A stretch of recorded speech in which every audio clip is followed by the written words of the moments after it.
जैसा कि हमने आपको बताया था कि हम लोग हर रोज 2 वीडियो पढ़ेंगे। एक आपका होगा पॉलिटी का, दूसरा होगा ज्योग्राफी का। तो पॉलिटी वाला वीडियो मैंने डाल दिया है, अब ज्योग्राफी वाले वीडियो को हम लोग कवर कर लेते हैं। फिर से बताता हूँ मैं, हर रोज रात को शाम में 7 बजे से आपका टेलीग्राम पे टेस्ट शुरू होगा, जो आज ही के सुबह डाली गई वीडियो से रिलेटेड होगा। यानी कि आपका ये समझिए कि बीपीएससी, दरोगा और सीडीपीओ के लिए रिवीजन क्लास आपका शुरू हो रहा है। मैंने आपको बताया था पिछड़ के बाद हम जो है आपका सिलेबस शुरू करेंगे। तो मैं आपका सिलेबस शुरू करता हूं आपसे। हर रोज आपके 2 वीडियो डाले जाएंगे, एक पॉलिटी का होगा, दूसरा आपका ज्योग्राफी का होगा। ठीक है, चलिए ज्योग्राफी को हम लोग देख लेते हैं।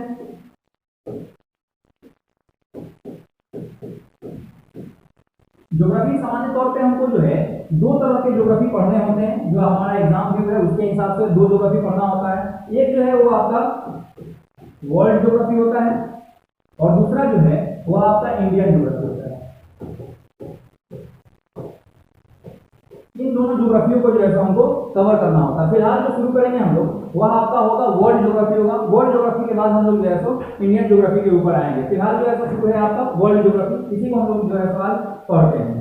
चलिए, जनरली अगर देखा जाए ज्योग्राफी के अंतर्गत हमको पढ़ना क्या है, तो मैं आपको बता दूं कि बहुत सारी चीजें, बहुत सारे टॉपिक्स पढ़ने होते हैं। जैसे पर्वत पहाड़ टोटल पढ़ना होता है हमको, जो समतल मैदान होते हैं उनको पढ़ने होते हैं। अगर वर्षा की बात की जाए तो वो पढ़ना होता है। अगर देश की बात की जाए, अलग अलग कॉन्टिनेंट की बात की जाए, वो पढ़ना होता है। ज्योग्राफी के अंदर हमको जो अलग अलग देश को, राजधानी को और बहुत सारे नेशनल पार्क वगैरह होते हैं उनको पढ़ना होता है। कृषि से रिलेटेड चीजें हमको पढ़नी होती हैं। इस तरह से बहुत सारे बड़े बड़े टॉपिक हैं पृथ्वी के अंदर का, यानी कि पृथ्वी की आंतरिक संरचना को पढ़ना होता है, पृथ्वी के बाहरी संरचना को पढ़ना होता है, हमको ब्रह्मांड को पढ़ना होता है। तो इसमें सबसे पहला जो टॉपिक होगा वो हमारा होगा ब्रह्मांड। ब्रह्मांड से हम लोग जो है सो ज्योग्राफी को शुरू करते हैं और वो ब्रह्मांड जो है वो वर्ल्ड ज्योग्राफी का ही सब्जेक्ट माना जाता है। वर्ल्ड ज्योग्राफी के अंतर्गत भी उसकी चर्चा होती है। तो चलिए सबसे पहले हम लोग देख लेते हैं।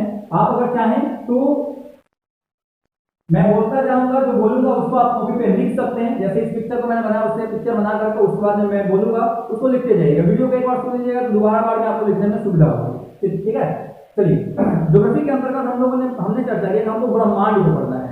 सामान्य तौर पर अगर बोला जाए कि ब्रह्मांड कहते किसको है, तो आप क्या बताइएगा? जनरली नॉर्मली आप देखिए, घर से जब बाहर निकलिए उसके बाद आसमान की तरफ, दिन में नहीं, दिन में तो बस केवल सूरज दिखाई देता है, रात के समय देखिए और चारों तरफ जो भी चीजें आपको दिखाई दे रही हैं, इन सभी को सम्मिलित रूप में ब्रह्मांड कहते हैं। ठीक है, लेकिन जनरली हमको रात के टाइम जब आकाश में देखिएगा तो लगता है अच्छा एगो चंद्रमा दिखाई दे रहा है और बहुत सारे तारे दिखाई दे रहे हैं। लेकिन हकीकत यह है कि वो बहुत सारे जो तारे होते हैं उसमें बहुत सारे तारे तो होते ही हैं, लेकिन केवल तारे ही नहीं होते, उसमें बहुत सारे ग्रह भी होते हैं, उसमें बहुत सारे उपग्रह भी होते हैं, कुछ उल्का पिंड भी होते हैं, कुछ क्षुद्र ग्रह भी होते हैं, कुछ उल्काएं होती हैं, कुछ आपका कॉमेट जो क्षुद्र ग्रह होते हैं, ये सारे उसमें मिक्सअप होते हैं। लेकिन हमको लगता है कि बस केवल क्या दिखाई दे रहा है, तारे दिखाई दे रहे हैं। तो इन सभी को अपनी कुछ डिफिनेशन है, अपनी कुछ इनकी जरूरतें हैं, नीड्स है, उसके आधार पर इनको अलग अलग नाम दिया गया है। इनकी कुछ क्वालिटीज हैं, उस क्वालिटीज के आधार पर इनको अलग अलग इनका नामकरण किया गया है। उसके ऊपर हम चर्चा करेंगे। ब्रह्मांड आपको समझ में आ गया? आसमान की तरफ देखने पर या आपके चारों तरफ देखने पर जो भी चीजें दिखाई देती है, ऊपर नीचे, धरती, आकाश, पाताल, सब तरफ, तो उन सभी को सम्मिलित रूप में हम लोग क्या करते हैं? ब्रह्मांड करते हैं। ब्रह्मांड के अंदर अगर हम आए तो सबसे बड़ी चीज जो होती है वो बहुत सारी चीजें दिन के टाइम में आपको दिखाई देता है, सूरज यानी कि सूर्य। रात में आपको एक सबसे बड़ा दिखता है जिसको हम लोग बोलते हैं चंद्रमा। उसके बाद दिखाई देता है आपको तारे। ठीक है, लेकिन तारे में बहुत सारी चीजें होती है, इसमें मैं चर्चा करते हुए चलता हूँ। चलिए, जो ब्रह्मांड है हमारा, इसमें लगभग 100 अरब आकाश गंगाएं हैं और प्रत्येक आकाश गंगा में जो तारों की संख्या है वो 100 अरब है। यानी कि एक आकाश गंगा में तारों की संख्या 100 अरब है। उसी आकाश गंगाओं में से एक आकाश गंगा हमारा कौन सा है? मिल्की वे, जिसको हम लोग कहते हैं मंदाकिनी। मंदाकिनी जो है ये एक हमारी आकाश गंगा है जिसकी आकृति सर्कल है, सर्पिलाकार है। सर्पिलाकार मतलब इस तरह की, ठीक है, सांप के जैसा राउंड घुमा हुआ, केचुआ बांधे हुए जो है, एक इस तरह की आकृति हमको दिखाई देती है। सामान्य तौर पे अगर आप देखना चाहते हैं आप अपने मंदाकिनी को, तो रात के टाइम में जब अंधेरिया रात हो, हालांकि ठंडी के टाइम में नहीं दिखेगा, गर्मी के टाइम में, और आसमान की तरफ आप देखिएगा तो आप देखेंगे बुजुर्ग लोग धोती पहनते हैं, उनका धोती जो होता है सफेद होता है, अगर ज्यादा ऊंचा कर दिया जाए और ज्यादा लाइट डाल दिया जाए तो धोती पता भी नहीं चलेगा, लगेगा कि लाइट है। उसी तरह का एक धोती की तरह लंबा सा आपको जो है सो दिखाई देगा और उसके अंदर बहुत सारे तारे दिखते हैं, तो वही हमारा मिल्की वे है, ठीक है, दुग्ध मेखला जिसको कहते हैं। और ये जो मंदाकिनी होती है या फिर जो आकाश गंगाएं होती हैं उसके बीच का जो भाग होता है इसको सेंटर, इसको हम लोग कहते हैं बल्ब। क्या कहते हैं? बल्ब कहते हैं। मंदाकिनी के बीच वाले सेंटर को हम लोग बल्ब कहते हैं। हमारा जो सोलर सिस्टम यानी कि सौर मंडल है उस बल्ब से लगभग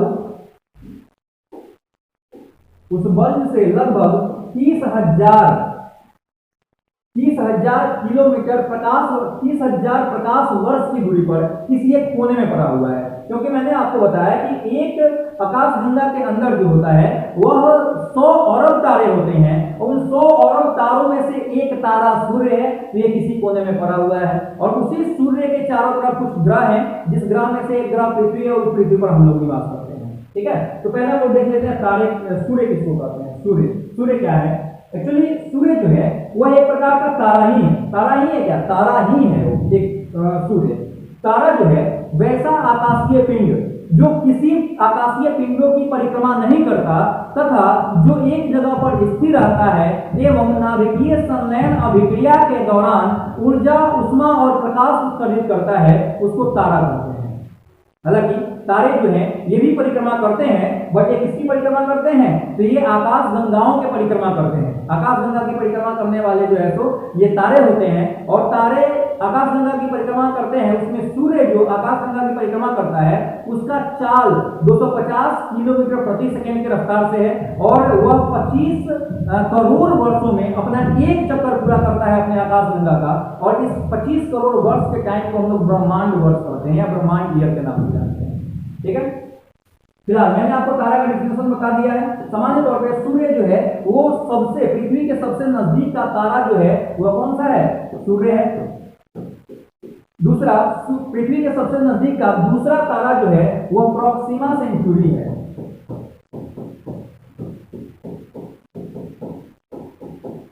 प्रॉक्सिमा सेंचुरी जो है वह दूसरा सबसे नजदीक का तारा है और इसकी दूरी, सूर्य की दूरी तो 15 करोड़ किलोमीटर है, जबकि प्रॉक्सिमा सेंचुरी की जो दूरी है वह आपको 4.22 लाइट ईयर है, यानी कि 4.22 प्रकाश वर्ष, मतलब कि लगभग 4.25 प्रकाश वर्ष की दूरी पर जो है हमारा प्रॉक्सिमा सेंचुरी स्थित है। इसका मतलब यह हुआ कि 4.25 साल में, यानी कि जिस समय प्रॉक्सिमा सेंचुरी पहली बार रोशनी दिया होगा उसकी रोशनी इमिट करने के 4.25 साल के बाद हमको पता चला होगा कि अच्छा प्रॉक्सिमा सेंचुरी नाम का कोई तारा है।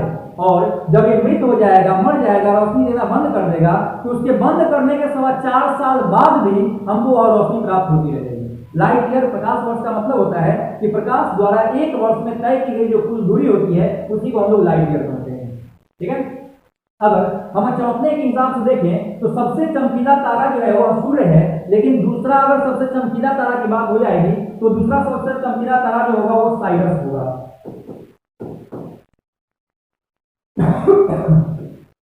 साइरस, जिसको हम लोग डॉग स्टार के नाम से जानते हैं, यह दूसरा सबसे चमकीला तारा। दूरी के अनुसार पहला सूर्य, दूसरा प्रॉक्सिमा सेंचुरी। चमक के अनुसार पहला सूर्य, दूसरा साइरस। क्लियर? ध्यान रखना है, तारे किसको कहते हैं मैंने आपको बताया। अगला है ग्रह। ग्रह यानी कि जिसको हम लोग कहते हैं क्या, इंग्लिश में प्लैनेट कहते हैं। तो ग्रह जो है इसके बारे में हम आपको बताते हैं। वैसा आकाशीय पिंड जो अपनी कक्षा में रहकर तारों की परिक्रमा करता है तथा तारों की सहायता से चमकता है उसे हम लोग ग्रह कहते हैं। सामान्य तौर पे हमारा जो सूर्य है इसके पास ग्रहों की संख्या 8 है जो इसके चारों तरफ चक्कर लगा रही है, ठीक है। आपने सुना होगा प्लूटो को ग्रहों की श्रेणी से हटा दिया गया, क्योंकि मैंने डिस्कशन बताया कि अपनी कक्षा में रहकर सूर्य की परिक्रमा करता है। जो प्रॉक्सिमा सेंचुरी था वो अरुण की कक्षा को कट करता था, जिसके कारण उसको ग्रहों की श्रेणी से क्या कर दिया गया, हटा दिया गया, ठीक है। ग्रह 8 है, उस 8 ग्रह पे हम लोग आएंगे बढ़ती दूरी के अनुसार, बड़ा के अनुसार, घनत्व के अनुसार सब हम लोग देखेंगे। उसके बाद आप आते हैं उपग्रह। उपग्रह वैसा आकाशीय पिंड जो ग्रहों की परिक्रमा करता है। ग्रह तारों की करता है, लेकिन उपग्रह जो है वह ग्रहों की परिक्रमा करता है अपनी कक्षा में रहकर, तो उसको हम लोग उपग्रह कहते हैं। जैसे हमारी पृथ्वी का एकमात्र उपग्रह है जिसका नाम हमने चांद रखा हुआ है, चंद्रमा रखा हुआ है। उसके बाद आते हैं हम लोग उल्का। उल्का से पहले एक चीज समझ लेते हैं, क्षुद्र ग्रह।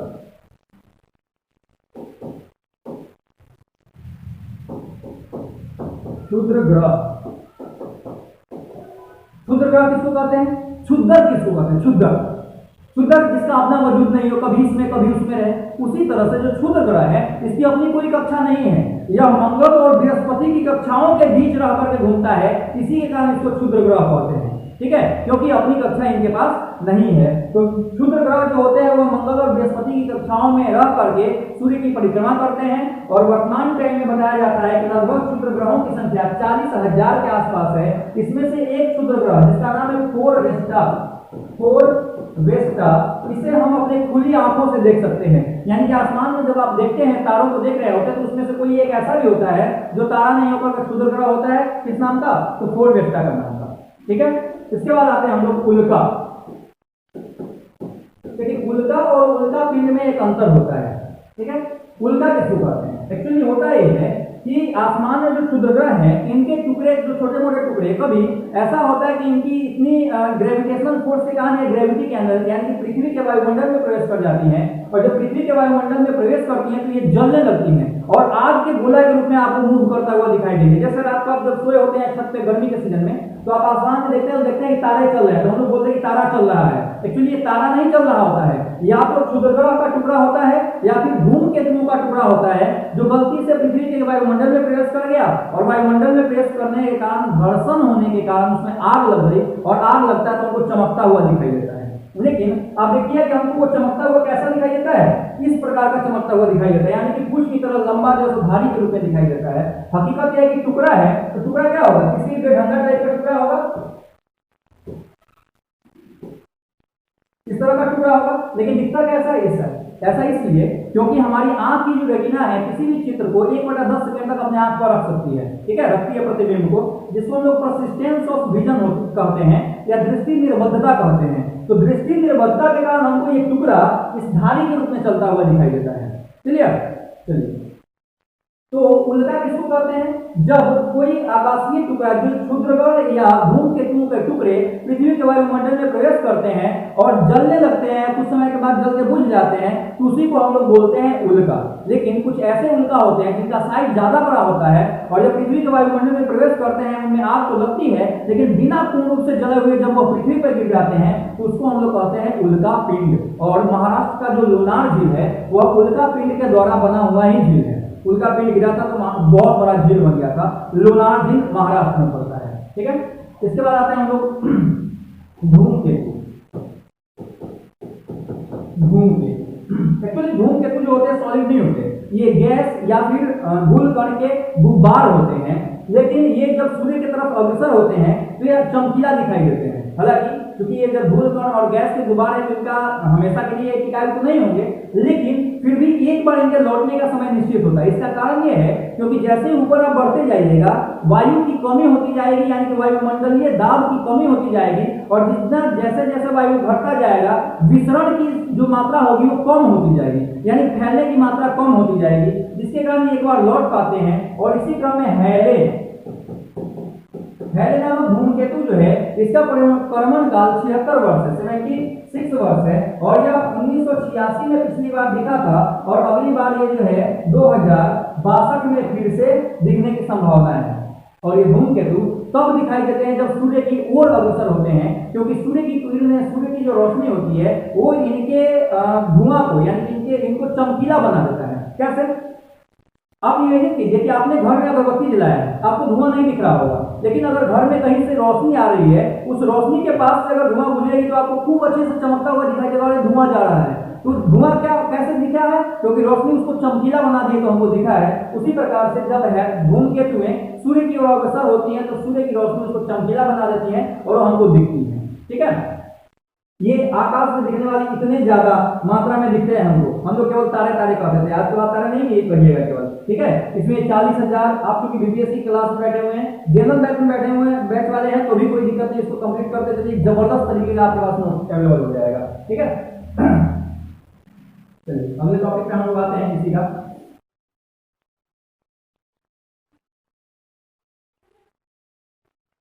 अब हम अपने सौर मंडल को देखते हैं। सौर मंडल, आकाश में जो पिंडे हैं वो मैंने आपको बता दिया। सौर मंडल को देखते हैं, लेकिन इसके पहले दो तीन बात और देख लीजिए। अगर आपसे पूछा जाए कि आसमान में आप देखते हैं, आसमान में दिन और रात कभी भी देख रहे हैं, तो सबसे चमकीला पिंड कौन सा है? अगर आपसे पूछ लिया जाए तो सबसे चमकीला पिंड जो है वो सूर्य है। कौन है? सूर्य है सबसे चमकीला पिंड। ठीक है। अगर आपसे बोला जाए दूसरा सबसे चमकीला पिंड कौन सा है, तो चंद्रमा। सूर्य के बाद आसमान में जो सबसे ज्यादा चमकता हुआ आपको दिखता है वो चंद्रमा होता है। अगर आपसे पूछा जाए तीसरा सबसे चमकीला पिंड कौन सा है, तो तीसरा सबसे चमकीला पिंड जो है वह कौन सा है? शुक्र है, जो तीसरा सबसे चमकीला पिंड है। ये मैं पिंड बोला, लेकिन अगर आपसे पूछेगा कि सबसे चमकीला तारा कौन सा है, तो सूर्य हो जाएगा। सबसे चमकीला ग्रह कौन सा है, तो शुक्र हो जाएगा। और सबसे चमकीला उपग्रह कौन सा है, तो चंद्रमा हो जाएगा। ठीक है। सबसे चमकीला पिंड सूर्य, दूसरा सबसे चमकीला पिंड चंद्रमा, और तीसरा सबसे चमकीला पिंड शुक्र। लेकिन ये अपने डिफिनेशन के अनुसार फिर अलग अलग हो जाएंगे। ये तारा है, ये उपग्रह है, और ये आपका ग्रह है। मैं आपको दिखाता हूँ शुक्र ग्रह। आज आप जाके देख सकते हैं, कल देख सकते हैं, आप कभी भी देख सकते हैं। चंद्रमा जो है ना, चंद्रमा को आप देखिए, जब शाम होता है तभी चंद्रमा के जस्ट आसपास में, अगर यहाँ पे आपको चंद्रमा दिख रहा है तो इसके जस्ट आसपास में कहीं एक और तारा दिख रहा होगा।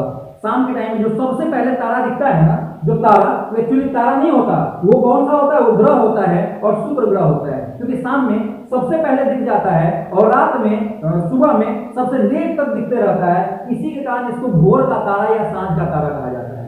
इसको शुक्र।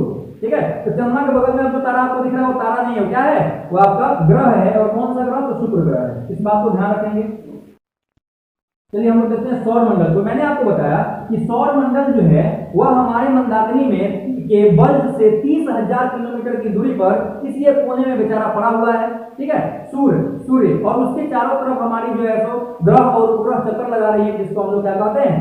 हम लोग सभी को मिक्स रूप में सौर मंडल कहते हैं। इस सौर मंडल में सबसे पहला जो होता है वह आपका क्या होता है? सन होता है, सूर्य होता है। उससे जस्ट आगे आप जाइएगा तो एक और ग्रह है जिसको हम लोग बोलते हैं मरकरी। क्या कहते हैं? मरकरी। उसके आगे जाइएगा तो आपको दिखेगा शुक्र यानी कि वेनस।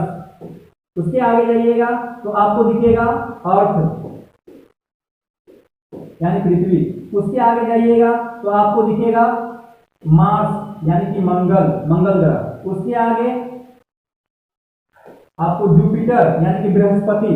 उसके आगे जाइएगा तो आपको सैटर्न यानी कि शनि। उसके आगे जाइएगा तो कौन दिखेगा?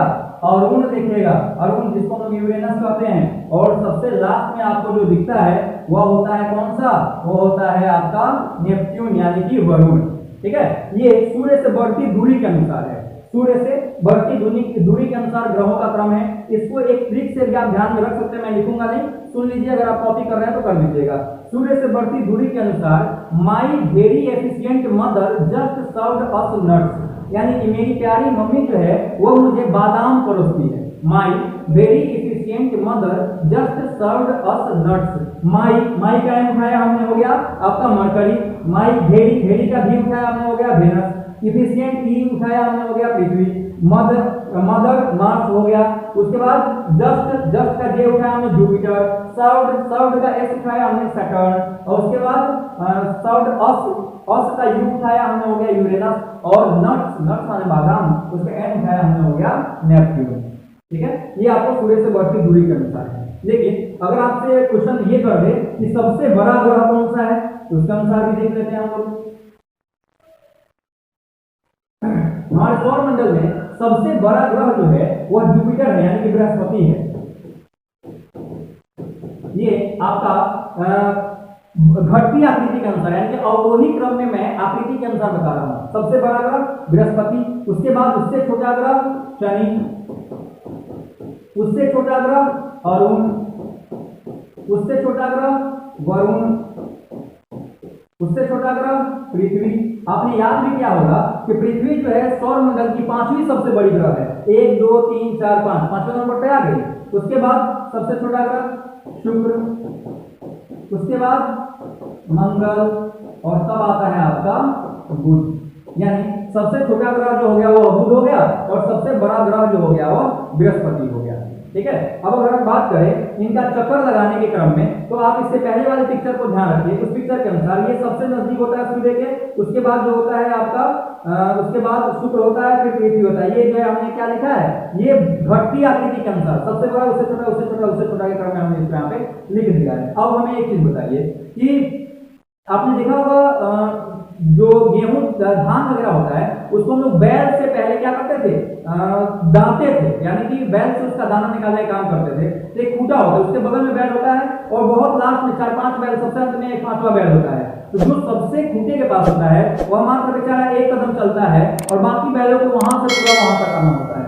फिर ये एक कदम चला और इनको यहां से यहां तक आना पड़ा, यानी कि जो सूर्य से बढ़ती दूरी के अनुसार सबसे दूर होंगे उनको सूर्य का चक्कर लगाने में सबसे ज्यादा समय लगता है, जो सूर्य के सबसे नजदीक होंगे उनको सूर्य का चक्कर लगाने में सबसे कम समय लगेगा। नॉर्मल सी बात है, एक थ्योरी है, जितना लंबाई डिस्टेंस तय कीजिएगा उतना ज्यादा समय आपको लगेगा। क्लियर?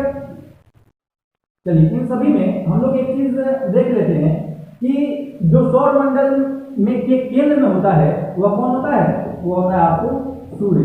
सूर्य जो है यह सौर मंडल के केंद्र में है। ठीक है, सूरज दिन के टाइम में हमको निकलता हुआ दिखाई देता है। सामान्य तौर पे हमको पूरब साइड में सूरज निकलता दिखता है और पश्चिम में डूबता दिखता है। इसका कारण यह है कि पृथ्वी जो है यह पश्चिम से पूरब की तरफ सूर्य की परिक्रमा कर रही है, इसलिए हमको सूरज पूरब में दिखता है और पश्चिम में जो है सो डूबता हुआ दिखाई देता है। कारण यह है, कभी आप ट्रेवल कीजिए, कभी आप जो है बस से, कभी आप ट्रेन से जब सफर कर रहे होंगे तो उस दौरान होता यहाँ पे है कि जब आप बस में बैठे होते हैं और खिड़की से बाहर देखिएगा तो आप देखिएगा क्या कि बस जिस दिशा में जा रही है, रुके हुए सारी चीजें उसके जस्ट विपरीत दिशा में जा रही होती है। सेम कंडीशन होता है कि चूंकि सूर्य तो स्थिर है, सूर्य किसी का चक्कर लगा नहीं रहा है। चक्कर कौन लगा रहा है, तो चक्कर लगा रहा है आपका पृथ्वी। तो पृथ्वी चूंकि चक्कर लगा रहा है पश्चिम से पूरब दिशा में, इसी के कारण सूरज हमको पूरब से पश्चिम दिशा में जाता हुआ दिखाई देता है। क्लियर? चलिए, सूर्य को हम लोग देख लेते हैं। सूर्य जो है यह इसकी रोशनी, ये रोशनी में करता है और चूंकि इसकी रोशनी का इससे जो ऊष्मा हमको प्राप्त होती है, ऊर्जा मिलती है, उसका कारण नाभिकीय संलयन अभिक्रिया है। और चार हाइड्रोजन मिल करके एक हीलियम का निर्माण करते हैं और बहुत अधिक मात्रा में ऊर्जा निर्मुक्त करते हैं। इसी को हम लोग नाभिकीय संलयन अभिक्रिया करते हैं। जो हाइड्रोजन है इसकी मात्रा 71% है सूर्य में, जो हीलियम है इसकी मात्रा 26.5% है सूर्य में, और उसके बाद बच गया आपका 2.5%। वो अलग अलग जो है सो गैसेस वगैरह भी उसमें पाई जाती हैं। तो नाभिकीय संलयन अभिक्रिया द्वारा सूर्य की रोशनी या सूर्य से ऊर्जा जो निकलती है और हमारी पृथ्वी तक पहुंचती है। सिंपल सा बात एक चीज देखिए, क्योंकि 4 हाइड्रोजन मिलकर एक हीलियम बन रहा है, तो ऐसा हमेशा होता होगा और धीरे धीरे क्या होगा, हाइड्रोजन खत्म होता जाएगा। जिस दिन हाइड्रोजन खत्म हो जाएगा उस दिन सूर्य भी क्या हो जाएगा, खत्म हो जाएगा, यानी कि ऊर्जा मुक्त होना सूर्य से जो है बिल्कुल रूप से बंद हो जाएगा। लेकिन जब तक हाइड्रोजन से हीलियम बनता रहेगा तब तक ऊर्जा हमको मिलती रहेगी। और कहा जाता है कि सूर्य की जो आयु है वह 5 अरब वर्ष है, 5 अरब वर्ष है। और ये भी कहा जाता है कि लगभग जो है तो आधा आयु पूरी कर चुका है। तो सिंपल सी बात है कि आधा आयु और इसका बचा हुआ है। क्योंकि अगर सूर्य खत्म हो जाएगा तो पृथ्वी और उसके जो बाकी ग्रह है ये भी खत्म हो जाएंगे, क्योंकि पृथ्वी जो है यह प्रत्यक्ष या अप्रत्यक्ष रूप से इसको जो ऊर्जा की प्राप्ति होती है वो सूर्य से ही प्राप्त होती है। जैसे हम लोग जैसे फल सब्जी वगैरह खाते हैं, ये फल सब्जी वगैरह पेड़ पौधे से आते हैं और पेड़ पौधे तभी फल सब्जी को बना सकते हैं जब वो प्रकाश संश्लेषण करेंगे। ठीक है, तो हम भी जो है निश्चित रूप से खत्म हो जाएंगे, यानी कि हमारी भी आयु इन्हीं की आयु के साथ जो है समाप्त हो जाएगी। अब होता यह है कि सूर्य में जो ऊर्जा बन रही है, सूर्य में जो ऊर्जा का निर्माण हो रहा है, तो वो ऊर्जा जो है सो कभी कभी बाहर निकल जाती है प्रकाश के रूप में। जब सूर्य ग्रहण लगता है तो उस स्थिति में होता यह है कि सूर्य और पृथ्वी के बीच में चंद्रमा आ जाते हैं। मान लेते हैं कि ऊपर लाइट है, सामने आप जो है मेरा कैमरा जो है वह क्या है, वो आपको पृथ्वी है, और ये मेरा हाथ मान लीजिए आप चंद्रमा, और मेरा मुंह मान लीजिए आप क्या कर सूर्य। तो आप देखिए ध्यान से, जब ये चंद्रमा है और ये बढ़ता हुआ आ रहा है, सामने से जब गुजरेगा तो मेरे मुंह का कुछ पोर्शन ढकता जाएगा, कुछ पोर्शन उघाड़ होता जाएगा। इस तरह से बढ़ता हुआ गया और एक टाइम के बाद फिर से हमारा मुंह आपको स्पष्ट रूप से दिखने लगा। तो जब ये बीच से होकर के गुजरता है तो उसी समय अवधि को हम लोग क्या कहते हैं, ग्रहण कहते हैं, सूर्य ग्रहण कहते हैं। और सूर्य ग्रहण जो है वो हमेशा कहाँ कब लगता है, अमावस्या को लगता है। सूर्य ग्रहण जो होता है वह कब लगता है, तो वह अमावस्या के दिन लगता है। लेकिन सभी अमावस्या को सूर्य ग्रहण नहीं लगता। साल में अधिकतम 4 बार और न्यूनतम 3 बार सूर्य ग्रहण हो सकता है। ठीक है, अब हम लोग देखते हैं सूर्य की रोशनी जो है हमारी पृथ्वी तक कितने देर में पहुंचती है। एक्चुअली सूर्य जो है, सूर्य के चारों तरफ हमारी पृथ्वी जो है कुछ इक्लिप्स के आकार की घूम रही है। ये मान लेते हैं कि आपका सन है और ये जो है आपका अर्थ है, तो अर्थ घूम रही है। अब अर्थ जब यहाँ पे है तो सूर्य से इसकी दूरी थोड़ी ज्यादा है, जब यहाँ पे है तो सूर्य से इसकी दूरी थोड़ी सी क्या है, कम है। तो सूर्य से जो दूरी होती है कम है, यानी कि सूर्य और पृथ्वी के बीच की दूरी जो न्यूनतम होती है वह कब होती है, तो वह होती है कितनी होती है, तो होती है आपको 14.98 करोड़ किलोमीटर। ठीक है, अगर इस डेसिमल को हटा दीजिएगा तो 1998 यह वास्को डी गामा के भारत आने का समय भी आपको बता देगा। और जो अधिकतम दूरी होती है वह होती है आपको कब, कितनी, तो वो होती है 15.21 करोड़ किलोमीटर, जिसको हम लोग कह देते हैं कि सूर्य और पृथ्वी के बीच की दूरी कितनी है, तो 15 करोड़ किलोमीटर लगभग में एवरेज हम उसको बता देते हैं। लेकिन एक्यूरेसी के साथ 14.98 करोड़ किलोमीटर जब सूर्य और पृथ्वी सबसे नजदीक होते हैं, और 15.21 करोड़ मीटर जब सूर्य और पृथ्वी एक दूसरे से सबसे दूर होते हैं। और सूर्य और पृथ्वी एक दूसरे के सबसे नजदीक जो है वो कब होते हैं, एक दूसरे के सबसे नजदीक कभी ना कभी तो होते होंगे, तो उस दिन वो होते हैं आपको कितने तारीख को, वो होते हैं आपको 3 जनवरी को। और सबसे दूर जो होते हैं वो 4 जुलाई को।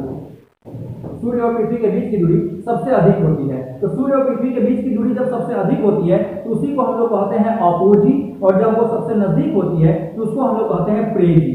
सूर्य और पृथ्वी के बीच की दूरी जो सबसे नजदीक होती है, सबसे कम होती है, यानी 14.98 करोड़ किलोमीटर होती है, तो उसको हम लोग कहते हैं प्रेजी, और जो सबसे दूर होती है उसको कहते हैं हम लोग अपोजी। अब चूंकि यहाँ से रोशनी निकलती है और यहाँ पे इसको रोशनी को पहुंचना है, तो उस स्थिति में क्या होगा, रोशनी को पहुंचने में टाइम लगेगा। और सूर्य की रोशनी, क्योंकि पृथ्वी जो है वो कैसी है, गोल है, ऐसी तो है नहीं, प्लेन तो है नहीं, राउंड में है। तो राउंड में जब पृथ्वी है, एक बार यहाँ पे देख लीजिए, सूर्य है ये, तो ये आपको पृथ्वी है। यहाँ से जब रोशनी निकलेगी, यहाँ से रोशनी यहाँ पे पहुंचेगी, इस जगह पे पहुंचेगी, इस जगह पे पहुंचेगी।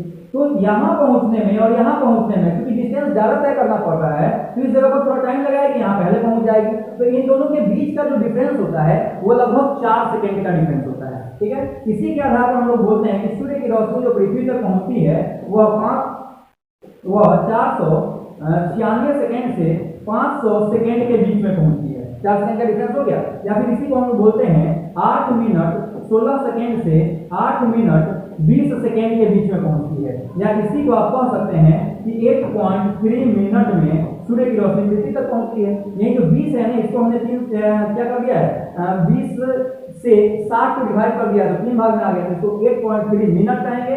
लेकिन अगर 8.16 लिखा है तो सेकेंड कहेंगे, या 8.20 लिखा है तो इसको सेकेंड कहेंगे। जैसे अगर हम भारत की बात करें तो भारत में सबसे पहले सूर्योदय जो होगा वह अरुणाचल प्रदेश में होगा, क्योंकि भारत का सबसे पूर्वी क्षेत्र जो है वो कौन सा है, अरुणाचल प्रदेश है। जबकि सबसे अंत में सूर्योदय जो होगा वह कहाँ होगा, वह आपको होगा गुजरात में। उसी तरह हम लोग देखते हैं कि सबसे पहले सूर्योदय जो है वो कहाँ होता है, तो आपको जापान में होता है। जबकि सबसे अंत में सूर्योदय जो होगा वो अलास्का क्षेत्र में होगा, जो आपका इसका है उत्तरी अमेरिका का क्षेत्र है। ठीक है, तो ये जो है आपको आधार बटे गया, पूरब की दिशा में है तो पहले सूर्योदय, पश्चिम दिशा में है तो थोड़ा सा टाइम लगेगा, थोड़ा सा टाइम के बाद सूर्योदय।